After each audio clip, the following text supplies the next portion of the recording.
کہ سورہ زمر میں اللہ تعالیٰ فرماتا ہے قیامت کے دن کا منظر، کیسے قیامت قائم ہوگی۔ وَنُفِخَ فِي الصُّورِ فَصَعِقَ مَنْ فِي السَّمَاوَاتِ وَمَنْ فِي الْأَرْضِ إِلَّا مَنْ شَاءَ اللَّهُ، سور پھونکی جائے گی۔ ہوگا یہ کہ ایک وقت آئے گا اس کا جب دنیا اینڈ ہونے والی، ختم ہونے والی۔ سائنس بھی آج اس بات کو تسلیم کر رہا ہے کہ یہ جو سولار سسٹم ہے اس کی ایک عمر ہے، اس کی ایک ایج ہے، اس کے بعد یہ ختم ہونے کے قریب آئے گا۔ تارے اپنی اپنی عمر مکمل کر کے بلیک ہولز میں جا رہے ہیں۔ گیلیکسی کے اندر جو سٹارز ہیں ان کی عمر ایک لیمیٹڈ عمر بتائی جا رہی ہے، اس میں سورج کی بھی عمر ہے، چاند کی بھی عمر بتائی جا رہی ہے۔ یہ سائنس کی باتیں ہیں، لیکن اللہ نے قرآن میں فرمایا چاند اور سورج یہ ٹکرا دیے جائیں گے، تارے ایک دوسرے سے سب ٹکرا دیے جائیں گے۔ اذا الشمس کورت واذا النجوم انکدرت، 30ویں پارے میں اللہ تعالیٰ نے اس میں فرمایا جب سورج کو یعنی ٹکرا دیا جائے گا اور ستارے آپس میں ٹکرا دیے جائیں گے اور سورج کالا ہو جائے گا، یعنی کچھ نہ کے برابر رہ جائے گا قیامت کے قریب۔ وَإِذَا الْجِبَالُ سُيِّرَتْ، اور پہاڑ جو ہے نا اڑا دیے جائیں گے اور سمندروں میں آگ لگا دی جائے گی، زمین پوری ختم کر دی جائے گی۔ اور سورہ قارعہ میں آپ نے پڑھا ہوگا یوم یکون الناس کالفراش المبثوث وتکون الجبال کالعہن المنفوش، تم لوگوں کو دیکھو گے کہ پتنگوں کی طرح سے اڑ رہے ہوں گے، اور پہاڑوں کو دیکھو گے کہ روئی کا پھا جو ہوتا ہے، روئی کا پہا اس طرح سے پہاڑ بکھر چکے ہوں گے۔ اور اس کے بعد یہ قیامت جو آنی ہے اس کا یعنی پروسیس کس طرح سے، شروعات کیسی ہوگی، وہ ایک لمبی گفتگو ہے۔ مختصراً عرض کرتا ہوں کہ آیات حضور اکرم صلی اللہ تعالیٰ علیہ وسلم کی احادیث میں جو نشانیاں بیان کی گئی ہیں اس اعتبار سے قیامت کے قریب بڑی بڑی نشانیاں آئیں گی۔ دجال آئے گا، دابۃ الارض آئے گا، یاجوج ماجوج نکلیں گے، پھر اس کے بعد سورج پچھم سے نکلے گا۔ یہ سب بڑی بڑی نشانیاں ہیں۔ حضرت عیسیٰ علیہ السلام کا نزول اس سے پہلے، یہ سب ہو جانے کے بعد پھر روئے زمین پر سے مسلمان ختم ہو جائیں گے۔ پھر ایک وقت آئے گا کہ جب سب لوگ اپنے اپنے کاموں میں مصروف ہوں گے، کوئی کسی کو پڑی نہ ہوگی، اور پھر دنیا میں سب اپنے اپنے کاموں میں اس طرح سے مصروف ہوں گے، کوئی کپڑا کاٹ رہا ہے، کوئی دودھ دوہ رہا ہے، کوئی کھیتی باڑی میں ہل چلا رہا ہے۔ اللہ تعالیٰ قرآن میں فرماتا ہے کہ تم دیکھو گے ان زلزلۃ الساعۃ شیء عظیم یوم ترونھا تذہل کل مرضعۃ عما ارضعت وتضع کل ذات حمل حملھا، اچانک ایک سور کی آواز آئے گی۔ وہی سور آج ہم نے تلاوت میں پڑھا ہے۔ اسرافیل علیہ السلام اللہ کے ایک فرشتے ہیں، ایک باجے کی شکل کی چیز وہ لے کر کھڑے ہیں، وہ بجانا شروع کریں گے۔ شروع میں دھیمی دھیمی آواز آئے گی اور یہ آواز بڑھتی چلی جائے گی، یہاں تک کہ یہ آواز اتنی سخت ہو جائے گی کہ جو جہاں تھا وہیں کھڑا رہ جائے گا۔ کپڑا کاٹ رہا تھا اس کے ہاتھ سے کینچی گر گئی، جو کھیتی باڑی کر رہا تھا، ہل چلا رہا تھا، وہ وہیں کا وہیں رک جائے گا۔ دودھ دوہنے والا اس کا ہاتھ ویسے ہی رہ جائے گا، یہاں تک کہ حاملہ عورتوں کے پیٹ سے بچہ نکل کر گر جائے گا، جو عورتیں حمل سے ہوں گی۔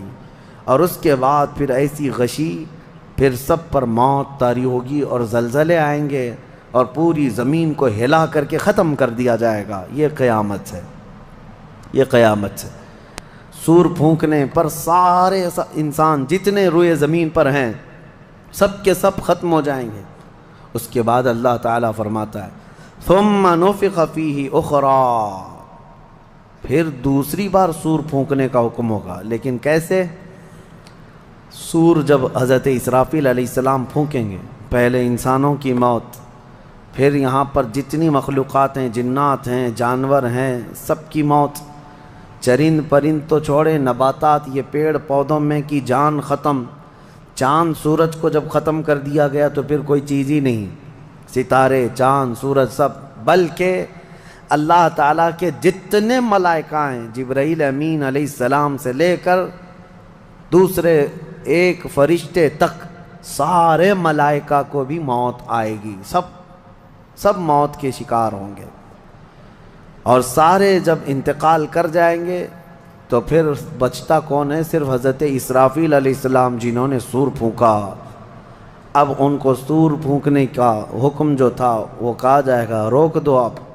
پھر اللہ تعالی حضرت اسرافیل علیہ السلام کو بھی موت طاری کرے گا، اور روح نکالنے والا فرشتہ کون ہے؟ ملک الموت اسرائیل علیہ السلام۔ اب تک یہ سب کی روح نکال چکے ہوں گے، اور پھر اللہ تعالیٰ اسرائیل علیہ السلام کی بھی روح نکال دے گا۔ اسرائیل جو سب کی روح نکالتے ہیں، ان کو بھی موت ہے، ان کو بھی موت ہے۔ اور پھر ہم نے پڑھا کل شیء ہالک الا وجہہ، ہر شے فنا ہو جائے گی سوائے رب العالمین کے۔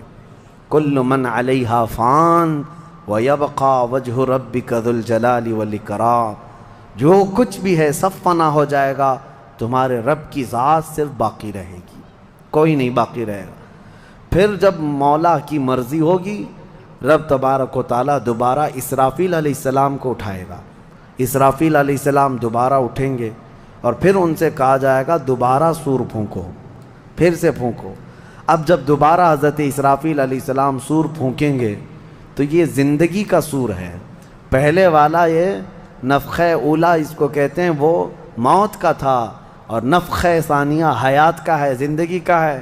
اب رب تعالیٰ نے جو وعدہ فرمایا تھا کہ ہم تمہیں موت کے بعد دوبارہ اٹھائیں گے، یہ وعدہ اس وقت پورا ہوگا۔ اب دوسرے مرتبہ جب سور پھونکنا شروع کرتے ہیں اسرافیل علیہ السلام، کتنے انسان آئے گئے، آدم علیہ السلام سے لے کر قیامت تک، سب وہ زمینوں میں جہاں کہیں ہوں گے، کسی کو جلا کر ختم کر دیا گیا ہو، کسی کو جانور کھا گیا ہو، کسی کو پانی میں ختم کر دیا ہو، کسی بھی طرح سے، لیکن مولا تعالیٰ سب کو اٹھانے والا ہے۔ لیکن فرمایا حدیث پاک میں ہے کہ یہ دوسری سور پھونکنے کے بعد سب سے پہلے روئے زمین پر جو اٹھیں گے وہ محمد الرسول اللہ کی ذات۔ میرے آقا صلی اللہ تعالیٰ علیہ وسلم فرماتے ہیں میں اپنی قبر سے اٹھوں گا سب سے پہلے، اور محشر کے میدان کی طرف جو حضور جائیں گے تو فرماتے ہیں حضور صلی اللہ علیہ وسلم اٹھیں گے، ان کے بعد ابو بکر صدیق، ان کے بعد عمر فاروق رضی اللہ تعالیٰ عنہ، پھر ساری کائنات کو اللہ اٹھائے گا۔ اور جب رسول کریم صلی اللہ تعالیٰ علیہ وسلم فرماتے ہیں میں میدان قیامت میں اس حال میں آؤں گا کہ میرا ایک ہاتھ ابو بکر کے کندھے پر ہوگا، دوسرا عمر ابن خطاب کے کندھے پر ہوگا۔ یقیناً وہ اس دن کے دولہا ہیں۔ قیامت کا منظر ہے جب رسول کریم صلی اللہ تعالیٰ علیہ وسلم تشریف لائیں گے۔ اور اس کے بعد رب تعالیٰ نے فرمایا، سورہ زمر میں 2 آیتیں آئی ہیں، وَسِيقَ الَّذِينَ كَفَرُوا إِلَى جَهَنَّمَ زُمَرًا، اب جو کفار تھے ان سب کو کھینچ کر کے لایا جائے گا میدان قیامت میں۔ پہلے تو میں آپ کو بتا دوں پوری تفصیلات قیامت کے میدان میں، اس کے بعد ان آیتوں کی تفسیر پر آتا ہوں۔ پھر جب سب کو اٹھا دیا گیا تو ایک زمین ہوگی، اب وہ زمین کہاں ہوگی وہ اللہ بہتر جانتا ہے کس جگہ، کیونکہ یہ زمین ہے ہی نہیں، یہ آسمان ہے ہی نہیں، تو پھر اس وقت بنے گا کیا یہ اللہ ہی بہتر جانے۔ کہاں بنے گا، کس طرح بنے گا، اس میں ہم نہ سوچ سکتے ہیں نہ مثال دے سکتے ہیں۔ اب آپ مجھے بتاؤ، یہ جو زمین جس پہ آپ بیٹھے ہیں یہ ختم ہونے والی، کیا رہے گا نیچے؟ آسمان جو دکھ رہا ہے یہ بھی ختم ہونے والا ہے، پھر کیا رہے گا اوپر ہمیں نہیں معلوم۔ لیکن اللہ کریم ایک زمین بنائے گا جس کے متعلق کہا گیا وہ تانبے اور پیتل سے بنی ہوئی ہوگی، یہ مٹی والی زمین نہیں۔ اور پھر اس کے بعد سورج کو پھر دوبارہ زندہ کیا جائے گا، اور سورج کو سب کے سروں پر لا کر کھڑا کر دیا جائے گا۔ اب وہ زمین اور جس میں سارے انسانوں کو جمع کر دیا گیا ہے، آپ اندازہ کریں وہ زمین میں نہ کوئی عمارت ہوگی نہ درخت ہوگا، وہ بالکل فلیٹ زمین ہے، صرف میدان ہی میدان ہے۔ ایسا نہیں ہے کہ یہاں پر کوئی میدان اور تھوڑی دور کے بعد کوئی عمارت دکھے گی یا کوئی درخت دکھے گا یا کوئی پہاڑ، نہیں، کچھ نہیں، صرف سیدھی زمین۔ اسی لیے کہ وہاں تم 500 سال بھی اس میدان میں بھاگتے رہو گے تو سائے کے لیے ایک پتا بھی نہیں ملے گا، ایک پتا بھی نہیں، کہاں سایہ حاصل کر سکو۔ لیکن کچھ خوش نصیبوں کے لیے اللہ نے فرمایا کہ عرش کا سایہ انہیں اللہ عطا فرمائے گا۔ وہ کون لوگ ہیں؟ ان میں کئی لوگ ہیں، جس میں سے ایک ہی میں بتاتا ہوں، رجل تعلق قلبہ بالمساجد، وہ ایسا آدمی جس کا دل مسجدوں میں لگا ہوا ہے، قیامت کے دن اسے اللہ عرش کا سایہ عطا فرمائے گا۔ آپ کی نماز ہو گئی، بیٹھے کیوں ہیں؟ نماز ہو گئی، نماز کے بعد چلے جانا چاہیے، لیکن تمہارا دل مسجد میں لگا ہوا ہے۔ انہی لوگوں کی فضیلت میں ہے جب قیامت کے دن کوئی سایہ نہ ہوگا، ان لوگوں کے لیے اللہ عرش کا سایہ عطا کرے گا۔ اب یہ جو سارے لوگ جمع ہوں گے، کسی کو کچھ پتہ نہیں کہ ہونا کیا ہے، کسی کو نہیں پتہ کہ کیا ہونا ہے، نفسا نفسی کا عالم ہے اور سب ایک دوسرے کو تک رہے ہیں۔ اب یہی مسئلہ ہے کہ سارے لوگ وہاں پہ کفار بھی ہوں گے، مشرکین بھی ہوں گے، جتنی امتیں پہلے آئی تھی وہ بھی ہیں، انبیاء بھی ہیں، اولیاء بھی ہیں، صلحاء بھی ہیں، صحابہ بھی ہیں، علماء بھی ہیں، سب ہیں، لیکن کسی کو کچھ سوچتا نہیں کہ کیا کیا جائے۔ یہی بے خبری سے پوری مخلوق جو ہے انبیاء کے پاس جاتی ہے۔ انبیاء میں سب سے پہلے ابو البشر سیدنا آدم علیہ السلام سے کہتے ہیں سارے لوگ، آپ تو ہم سب کے باپ ہیں، ہمارے لیے اللہ کی بارگاہ میں سفارش کریں کہ کچھ ہمارے متعلق کیا حکم ہے وہ پتہ چل جائے، ہمیں کہاں جانا ہے، جنت میں یا دوزخ میں، یہ ابھی پتہ چل جائے، حساب بھی نہیں شروع ہو رہا ہے۔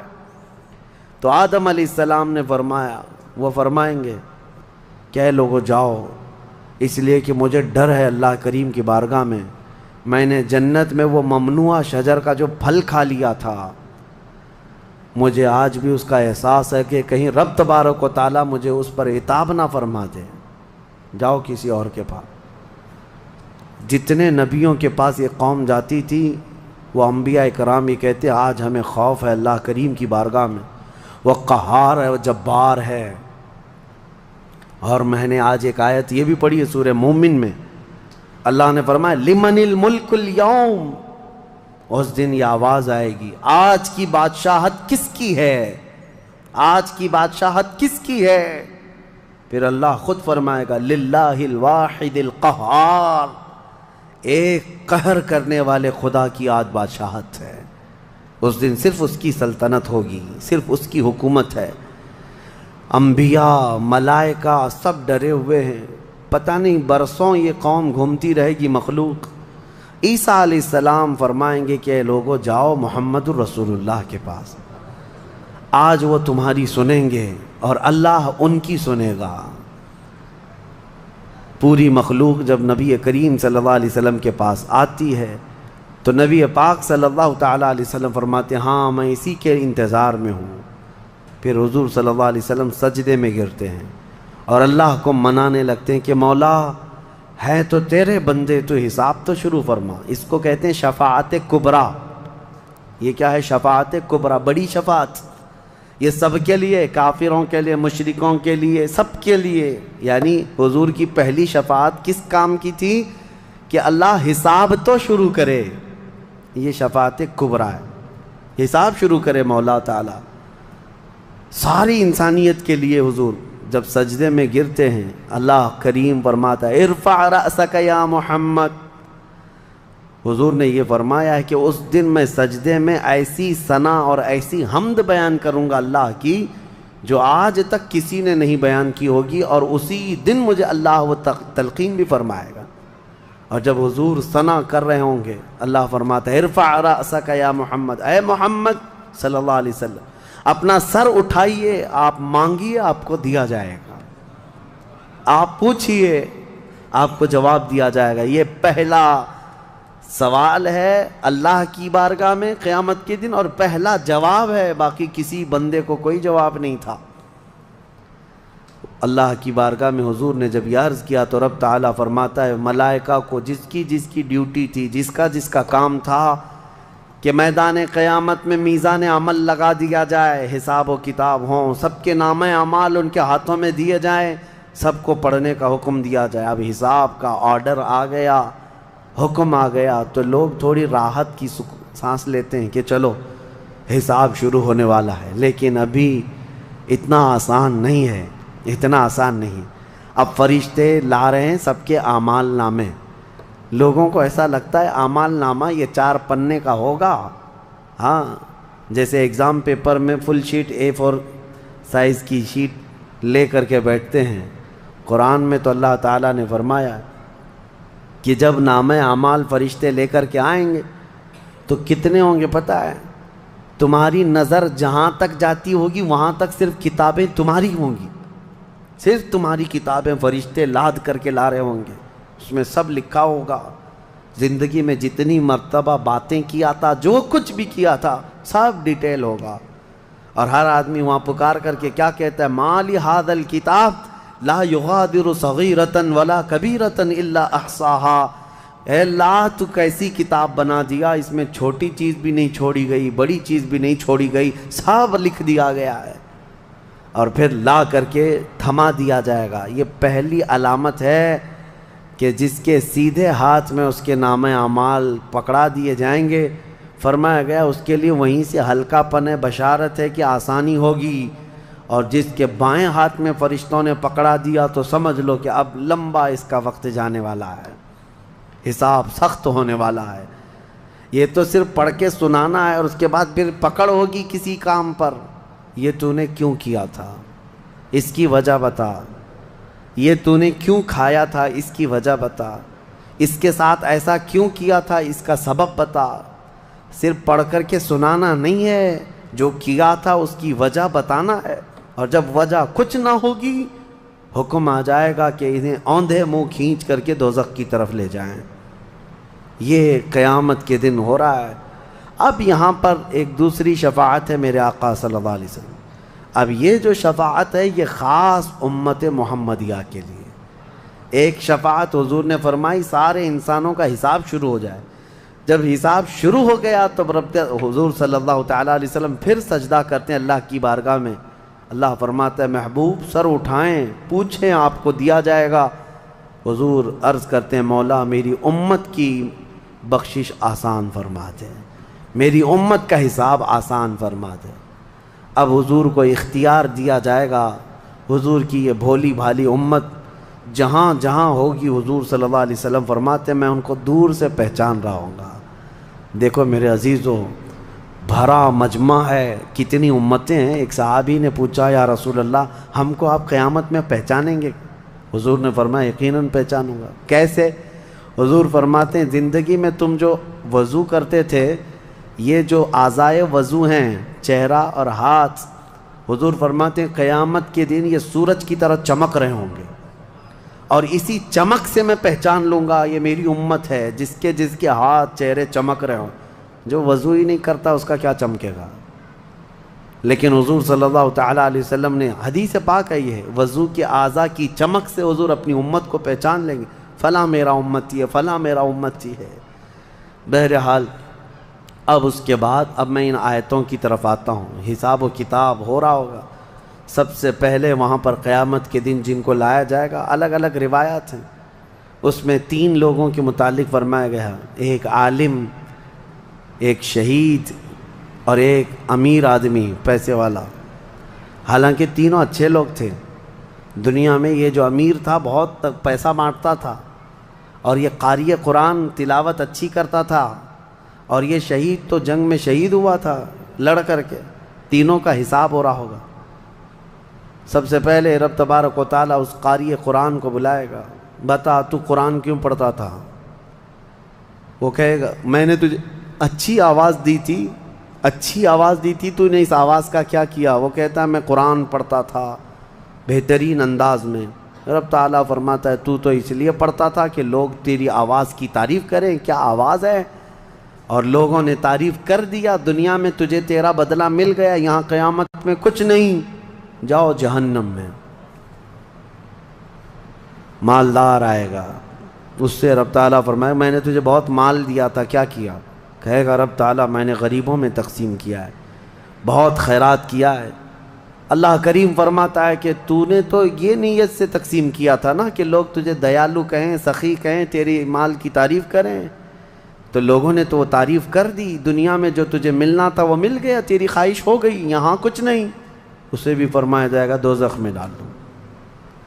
تیسرا جو شہید ہے اس کے لیے بھی رب تعالیٰ فرماتا ہے میں نے تجھے جوانی دی تھی، کیا کیا؟ کہا اے اللہ میں لڑتا رہا کافروں کے مقابل میں اور اپنی جان دے دیا۔ فرماتا ہے رب تعالیٰ کہ تو یہ سوچتا تھا نا کہ لوگ تیری بہادری کی تعریف کریں، لوگ تجھے بطل جلیل کہیں، مجاہد کہیں، تو یہ لوگوں کی تعریف سننے کے لیے کرتا رہا۔ اگر تیری یہی خواہش تھی اور لوگوں نے تیری تعریف دنیا میں بہت کر دی، اب یہاں تیرا کچھ نہیں ہے، اسے بھی دوزخ میں بھیج دیا جائے۔ یہ ریاکاری ہے۔ یہ پہلا حساب جن لوگوں کا ہونے والا ہے، یہ 3 لوگوں کے بارے میں حدیث پاک میں ہے۔ پھر میرے آقا صلی اللہ علیہ وسلم فرماتے ہیں قیامت کے میدان سے اس وقت تک کوئی پیر ہٹا نہیں سکتا جب تک اللہ 5 سوالات نہ کر لے۔ ان میں سے پہلا سوال یہی ہے کہ اللہ فرمائے گا میں نے تجھے جوانی دی تھی، تو نے کہاں خرچہ کیا؟ یہ ہر ایک کو بتانا پڑے گا، ہر ایک کو بتانا پڑے گا۔ اب آپ اپنی اپنی تیاری کر لو کہ کہاں کہاں خرچہ کیا، اللہ کو مجھے بتانا ہے۔ آج اگرچہ تم ہماری باتوں کی طرف توجہ نہیں کرو گے، کیئر نہیں کرو گے، لیکن ایک دن وہ آئے گا جب تمہیں اللہ کی بارگاہ میں کھڑے ہو کر اپنی جوانی کا پل پل بتانا ہوگا، وہاں کوئی چارہ نہیں ہوگا۔ وہی اب آیت کریمہ ہے وَسِيقَ الَّذِينَ كَفَرُوا إِلَى جَهَنَّمَ زُمَرًا حَتَّى إِذَا جَاءُوهَا فُتِحَتْ أَبْوَابُهَا وَقَالَ لَهُمْ خَزَنَتُهَا، کافروں کی جماعت کو فرشتے کھینچتے ہوئے دوزخ کی طرف لائیں گے۔ دوزخ کیسی ہوگی میں انشاءاللہ العزیز اس کو عرض کروں گا آخری میں، رمضان کے آخر میں، کیونکہ یہ جو عشرہ گزر رہا ہے یہ جہنم سے آزادی کا عشرہ ہے۔ کاش اللہ ہمارا نام بھی آزاد ہونے والوں میں شامل فرمائے کہ جہنم سے آزاد ہونے والوں میں ہمارا نام شامل ہو گیا تو پھر قسمت ہی قسمت سے۔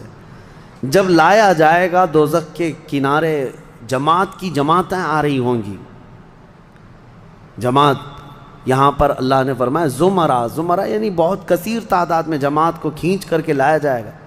پھر دوزخ کے دروازے کھول دیے جائیں گے، فتحت ابوابها، دروازے کھول دیے جائیں۔ وقال لهم خزنتها، اور جو دربان ہے دوزخ کے دروازے پر حضرت مالک، وہ فرشتے ہیں، بڑے سخت قسم کے فرشتے ہیں، وہ ان سے پوچھیں گے، جو جماعت دوزخ میں ڈالے جانے کے لیے لائی جا رہی ہوگی ان کو پہلے پوچھیں گے الم یأتکم رسل منکم یتلون علیکم آیات ربکم وینذرونکم لقاء یومکم ھذا، اے لوگو کیا تمہارے پاس اللہ کا کوئی رسول نہیں آیا تھا؟ کیا تمہیں اللہ کی آیتیں پڑھ کر کے کسی نے نہیں سنایا تھا؟ یا آج کے دن کے بارے میں تمہیں کسی نے ڈرایا نہیں تھا کہ قیامت آنے والی ہے؟ یہ دوزخ کا فرشتہ لوگوں سے پوچھے گا۔ قرآن میں اللہ فرماتا ہے تو لوگ کیا کہیں گے؟ قالوا بلا ولکن حقت کلمۃ العذاب، وہ کہیں گے ہاں کیوں نہیں آئے تو تھے لیکن ہم جھٹلا دیے تھے، نبیوں کے پیچھے نہیں چلے، قیامت کے دن پر یقین نہیں رکھے، اور عذاب ہمارے اوپر واجب ہو گیا، ہم جا رہے ہیں۔ قیل ادخلوا ابواب جہنم خالدین فیہا، ان سے کہا جائے گا ادخلوا ابواب جہنم، داخل ہو جاؤ جہنم کے دروازوں میں، خالدین فیہا، ہمیشہ تم رہو گے یہاں پر۔ یہ کافروں کے لیے ایسی آواز آئے گی کہ وہ چیخ مارتے ہوئے دوزخ میں کود رہے ہوں گے۔ فبئس مثوى المتکبرین، اللہ فرماتا ہے کیا ہی بری جگہ ہے، کیا ہی برا ٹھکانہ ہے یہ گھمنڈ کرنے والوں کا، زمین پہ اترانے والوں کا جو اللہ کو نہیں مانتے تھے۔ اب سنیے 1000 سال تک دوزخ میں جلتے کڑتے رہیں گے، پکارتے رہیں گے اے مالک اے مالک اے مالک اے مالک۔ کون؟ جو دربان دوزخ ہے، دربان ہے دوزخ کے دروازے کا، وہ 1000 سال کے بعد سن کر کے پوچھیں گے کیا بات ہے تمہاری، کیا چاہتے ہو؟ کفار و مشرکین کہیں گے کہ ہماری بات کرا دے اللہ سے، ہماری بات کرا دے اللہ سے کہ کچھ ہم پر بھی رحم ہو جائے۔ حضرت مالک کہتے ہیں خدا قہار ہے غضب پر، خدا قہار ہے غضب پر۔ اللہ کریم کی بارگاہ میں بات کرنے کی بڑے بڑے فرشتوں کی ہمت نہیں ہے، کہیں گے ابھی نہیں میں بات کرا پاؤں گا، پھر وہ 1000 سال اور عذاب میں جلتے رہیں گے، چیختے رہیں گے۔ دوسرے 1000 سال کے بعد حضرت مالک پوچھیں گے کیا بات ہے؟ جہنمی کہیں گے کہ اے مالک تو ہماری بات کرا دے اللہ سے۔ آپ کی بار حضرت مالک کہتے میں ہمت کرتا ہوں۔ اللہ قدیر و جبار کی بارگاہ میں عرض کرتے مولا جتنے بھی دوزخ میں جا چکے وہ تجھے فریاد کر رہے ہیں، وہ تجھ سے بات کرنا چاہتے ہیں۔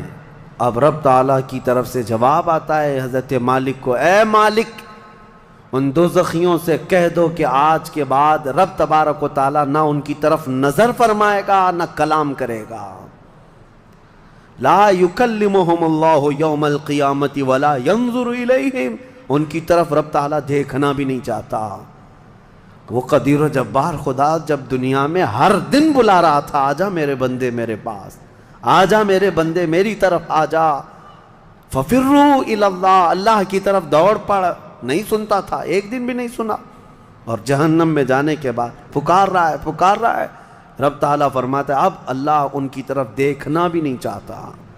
حضرت مالک جب یہ پیغام سنا دیتے ہیں اللہ کا، جہنم میں ایسی چیخ نکلتی ہے جہنمیوں کی کہ پورا جہنم ہلنے لگ جاتا ہے، کانپنے لگ جاتا ہے ان جہنمیوں کی چیخ سے، کہ اب ان کو کہہ دیا جاتا ہے خالدین فیہا، اب تم ہمیشہ کے لیے رہو گے یہاں پر۔ اسی لیے میرے عزیزو کفر سے ڈرو، کفر سے ڈرو۔ گناہ کرنے کے بعد معافی ہے لیکن کفر کی معافی نہیں۔ اسی لیے اولیاء امت ڈرا کرتے تھے کہ کہیں موت سے پہلے ایمان چلا گیا، کفر پر موت ہو گئی تو کیا ہوگا؟ پھر ہمیشہ کے لیے دوزخ میں جانا پڑے گا، نہ وہاں کسی کی سفارش ہوگی نہ کوئی شفاعت ہوگی۔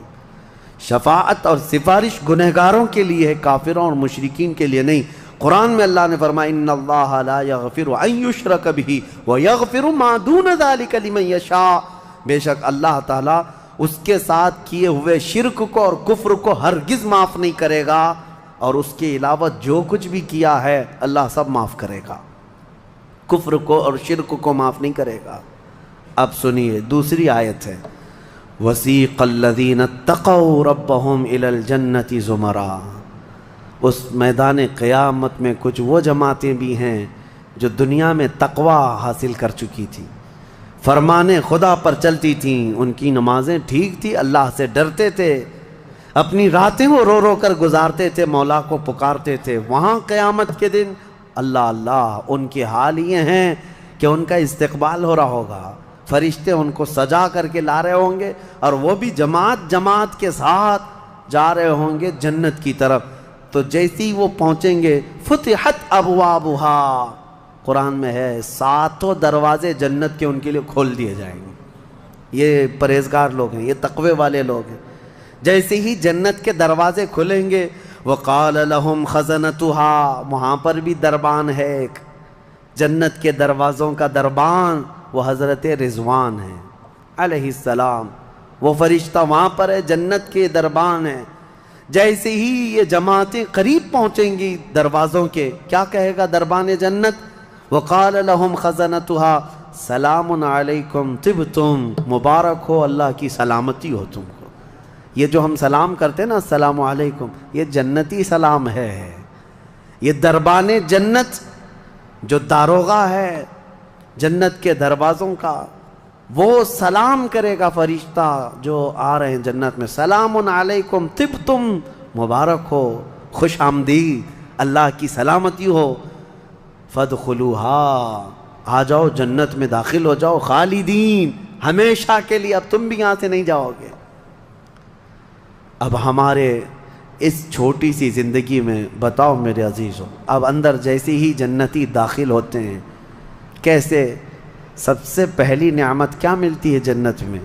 اللہ اکبر، آپ کے لیے اور ہمارے لیے سیب ملے گا، انگور ملے گا، گوشت ملے گا کھانے کے لیے، کیا ملے گا؟ میرے عزیزو سب نعمتیں اپنی جگہ پر، لیکن فرمایا گیا جنتی جیسے ہی جنت میں پہلا قدم رکھتا ہے محمد الرسول اللہ کھڑے ہوں گے، میرے آقا صلی اللہ تعالیٰ علیہ وسلم ہوں گے اپنے امتیوں کے استقبال کے لیے۔ اس سے بڑی نعمت کیا ہے میرے عزیز؟ جنت میں داخل ہو جانے کے بعد اب سورہ واقعہ جب آپ پڑھیں گے تو جنت کا اس میں تذکرہ ہے۔ اللہ نے فرمایا ثُلَّةٌ مِّنَ الْأَوَّلِينَ وَقَلِيلٌ مِّنَ الْآخِرِينَ عَلَىٰ سُرُرٍ مَّوْضُونَةٍ مُتَّكِئِينَ عَلَيْهَا مُتَقَابِلِينَ، وہاں دیوان لگائے ہوں گے، بڑے بڑے محلات ہوں گے جن کی ایک اینٹ سونے کی، ایک اینٹ چاندی کی بنائی ہوگی، پورے زمین پر جو گھاس ہوگی وہ زعفران سے بھی زیادہ ملائم۔ اور اللہ نے کتنی جگہ قرآن میں فرمایا جنات تجری من تحتها الانہار، ایسے باغیچے جن میں نہریں بہہ رہی ہوں گی، اور ایسی نہریں جن کا پانی دودھ کی طرح سفید، شہد سے زیادہ میٹھا اور ٹھنڈا، یہ ٹھنڈے میٹھے پانی کی نہریں جس کو کوثر اور سلسبیل کہا گیا ہے، یہ جنت کے باغیچوں سے ہو کر گزر رہی ہوں گی۔ جنتی جتنے بھی ہوں گے وہاں پر وہ نہروں کے قریب بیٹھے ہوں گے، ان کے چہرے اتنے چمک رہے ہوں گے، وجوہ یومئذ ناظرہ، ایسے چمک رہے ہوں گے، دمک رہے ہوں گے، 14ویں کا چاند ان کے چہروں کے سامنے پھیکا ہوگا۔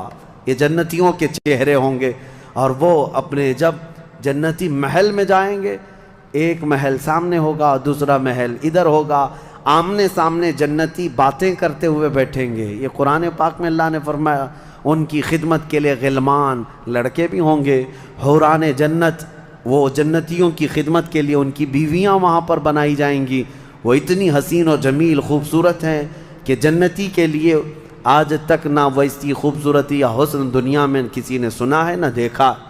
یہ حوران جنت ہر جنتی کو دی جائیں گی۔ اب اس کے بعد جنت میں پہنچ جانے کے بعد تمہارے لیے کیا نہیں ہوگا؟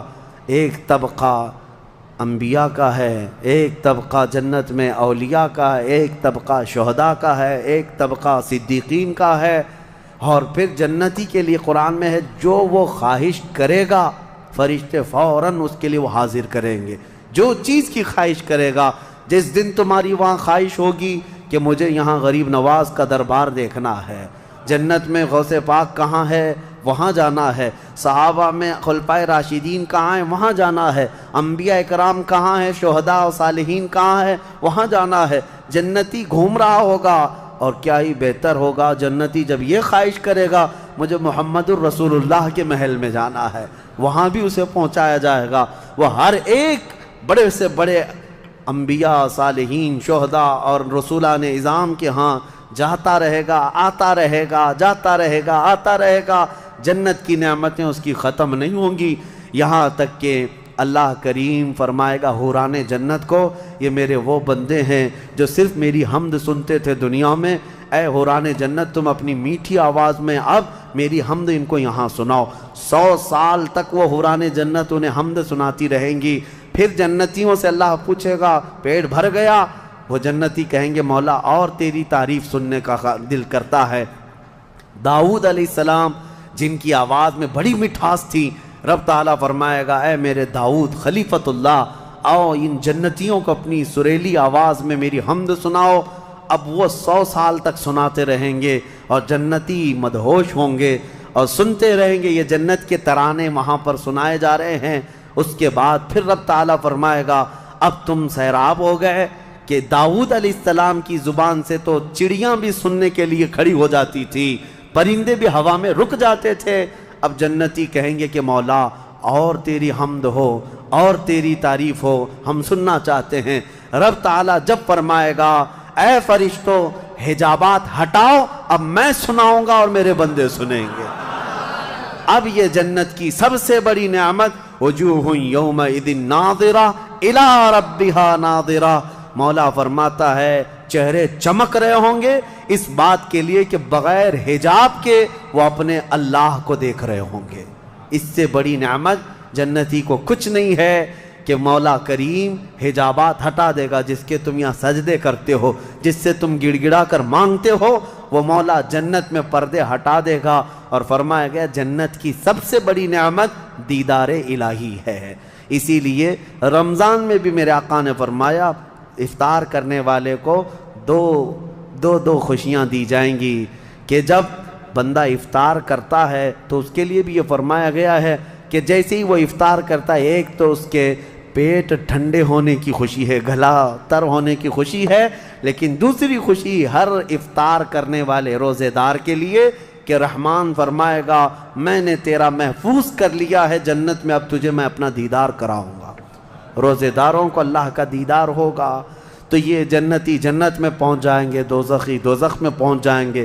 میں نے یہ جو 2 آیتیں آئی تھی اس کی تفسیر آپ کے سامنے رکھ دی، فیصلہ تمہارے پاس ہے، زندگی کیسی گزارو گے۔ لیکن میرے آقا نے فرمایا جنت کا جو راستہ ہے نا وہ کیسا ہے؟ کانٹوں سے بھرا ہوا ہے یہاں دنیا میں۔ جہنم کا راستہ پھولوں سے سجا ہوا ہے، بہت ٹھنڈا ہے، بہت آرام دہ ہے۔ دوزخ کا راستہ، میں الٹا تو نہیں بول رہا، سیدھا ہی بول رہا ہوں، جہنم کا راستہ پھولوں سے سجا ہوا ہے اور جنت کا راستہ کانٹوں سے بھرا ہوا ہے۔ میرے آقا نے فرمایا یہاں دنیا میں کانٹوں سے بھرا ہوا ہے، لیکن اس پر اگر کوئی چل گیا تو وہ کانٹے ختم ہوتے ہی اس کے لیے جنت کے باغات ہیں۔ اور جو دنیا میں ان پھولوں کے راستے کو چن لیا دوزخ کے، جیسے ہی یہ راستہ ختم ہوگا اس کے بعد صرف آگ ہی آگ ہے، آگ ہی آگ ہے۔ چنو کون سا راستہ، تم یہاں کے پھول چاہتے ہو یا پھر آخرت کے باغیچے، یا یہاں کے کانٹے اور آخرت کی آگ، یہ تمہارے ہاتھ میں ہے، کس طرح سے تم اپنی زندگی کو متعین کرتے ہو۔ بس یہ رمضان کی آج پہلی طاقرات ہے، ہو سکتا ہے آج شب قدر ہو، اور اللہ کریم کی بارگاہ میں مانگو کہ اے اللہ ہمیں بن مانگے تو نے اپنے حبیب کی امت میں پیدا کیا ہے، اور ہم تیری بارگاہ میں اب سوال کرتے ہیں مولا تو اپنی جنت سے ہم غریبوں کو محروم نہ فرما۔ اے اللہ ہم تیری دوزخ میں ہم تیری جنت میں جانے کے قابل تو نہیں، لیکن تیری دوزخ کا عذاب سہنے کے بھی قابل نہیں، بس تو اپنے فضل اور جود و کرم سے ہم سب کی بخشش کر اور ہمیں جنت عطا فرما۔ الہی لست للفردوس اہلا ولا اقوى على نار الجحیم فاغفر ذنوبی بفضل جودک یا اللہ۔ وآخر دعوانا ان الحمد للہ رب العالمین۔ السلام علیکم۔